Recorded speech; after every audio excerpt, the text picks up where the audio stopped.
Hello guys, Rucha रेसिपीजमध्ये सगळ्यांचं खूप खूप मनापासून स्वागत आहे। आज आपण बनवणार आहोत राजस्थानी ठेचा। आमच्याकडे भरभरून मिरच्या आहेत, त्यामुळे मी आज बनवणार आहे राजस्थानी ठेचा। माझी एक मैत्रीण होती सोनल नावाची, मी तिच्या घरी गेले ना, ती मला बनवून द्यायची राजस्थानी ठेचा। ती राजस्थानची होती ना म्हणून। आज मी बनवणार आहे आणि तुमच्यासोबत शेअर करणार आहे भरभरून मिरचीचा ठेचा। एवढा नाही घालणार, थोड्याशाच घालणार। चला तर रेसिपीला सुरू करूया। चलो, मी घेतल्या आहेत इथे मिरच्या। आता मिरच्याचे आपल्याला डेट काढायचे आणि स्वच्छ धुवून घ्यायचे। तर नाही इथं नको, इथं ठेवते। 2 3 लागतील तेवढ्या मिरच्या घ्यायच्या, जेवढा तुम्हाला ठेचा बनवायचा त्याप्रमाणे। राजस्थानी ठेचा कसा असतो, थोडा आंबट, गोड, तिखट। आता ह्या मिरच्या आपल्याला स्वच्छ धुवून घ्यायच्या। तर आधी मी स्वच्छ धुवून घेते आणि मग डायरेक्ट तुम्हाला ह्याच्यामध्ये दाखवते मिक्सरच्या भांड्यात। एकच मिनिट। इथे मी मिरच्या धुवून घेतल्यात स्वच्छ पाण्याने। आता तुम्ही वाटलं तर असं तोडून सुद्धा मिक्सरच्या भांड्यामध्ये घालू शकतात किंवा तसंच घालू शकतात। मी तोडून घालते कारण की मोठ्या मोठ्या मिरच्या आहेत, तुम्ही बघू शकता। इकडे मम्मी दाखवताना मिक्सरच्या भांड्यामध्ये।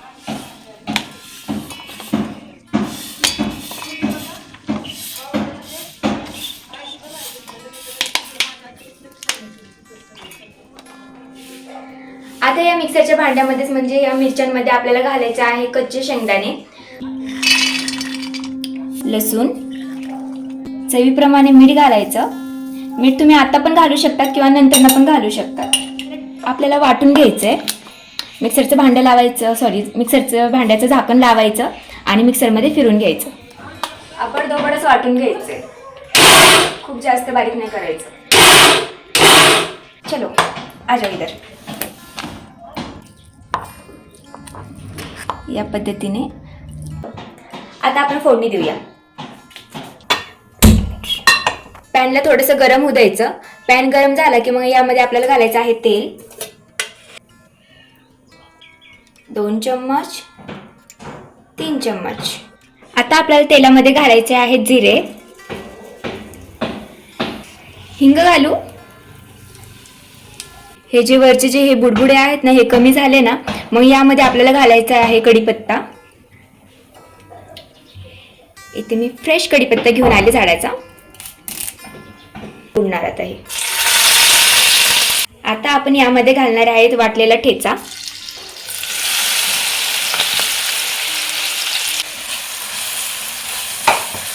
आता छानपैकी आपल्याला भाजून घ्यायचं आहे।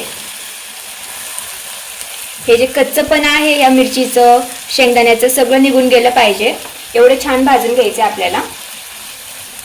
जर खाली करपत वगैरे असेल तर थोडं थोडं पाण्याचा छिडका मारला तरी चालेल। कलर बघा कसा चेंज झालाय याचा।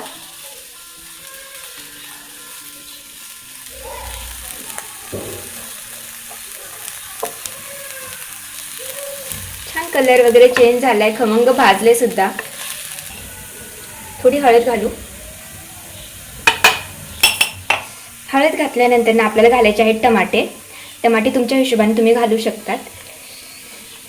इथे मी 3 टमाटे मोठ्या मोठ्या आकारामध्ये कापून घेतले। परत एकदा छानपैकी परतून घ्यायचं।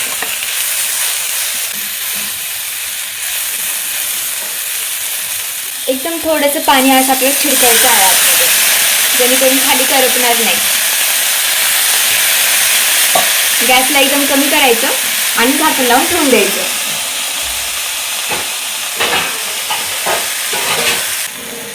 झाकण लावायचं। तो चेक करते। वाव,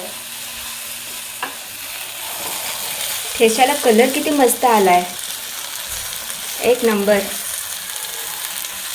सुगंध पण तेवढाच भारी येतोय।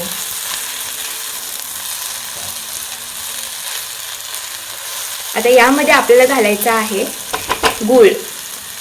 मला खूप जास्त गोड नाही आवडत म्हणून मी थोडंसंच गूळ घालणार आहे। 1 चम्मच बस झालं मला। तुमच्या आवडीप्रमाणे तुम्ही गूळ ॲडजस्ट करू शकतात किंवा नाही घातलं तरी चालेल। मिक्स करायचं।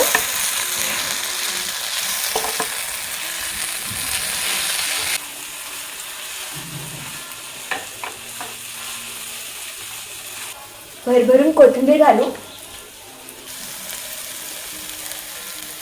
थोडंसं लिंबू पिळायचं यामध्ये आवडीप्रमाणे. सगळ्या गोष्टी बॅलन्स होतात आणि मेन म्हणजे मीठ ॲडजस्ट करायचं. आपण पहिले पण मीठ घातलेलं आहे, पण एकदा टेस्ट करायचं की मीठ आहे का नाही म्हणून. नसेल थोडंसं कमी वाटत असेल तर तुम्ही ॲडजस्ट करू शकता आणि जास्त वाटत असेल तर पाणी वगैरे घालून काहीतरी करा गोंधळ.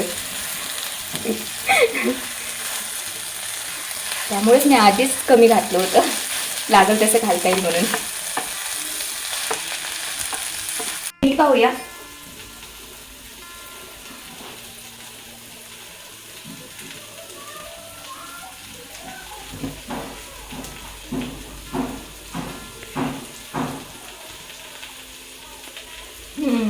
एकदम परफेक्ट आहे, सगळ्या गोष्टी एकदम परफेक्ट आहेत.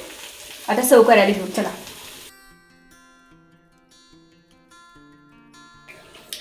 मी सर्व केला आहे बाजरीच्या भाकरीसोबत, कारण की तिकडचे लोक बाजरीच्या भाकरीसोबतच खातात आणि मी सुद्धा बाजरीच्या भाकरीसोबतच खाणार आहे. आपण टेस्ट करूया, सर्व घेऊन सांगते कसं लागते. चलो. एक नंबर, खूप मस्त झाली आहे. तुम्ही सुद्धा नक्की ट्राय करा, तुम्हाला सुद्धा खूप आवडेल ही राजस्थानी ठेचा, कारण की मला पण खूप आवडला. एक नंबर झाला. आणि जाता जाता अजिबात चॅनलला नाही का मिस करायचं नाही. चॅनलला लाईक करा, शेअर करा, सबस्क्राईब करा. पुन्हा भेटूया अशाच एक नवीन नवीन रेसिपींसोबत जे की आज बनवली आहे. आता सध्यासाठी बाय बाय, मला सुद्धा खूप उशीर झाला आहे. बाय.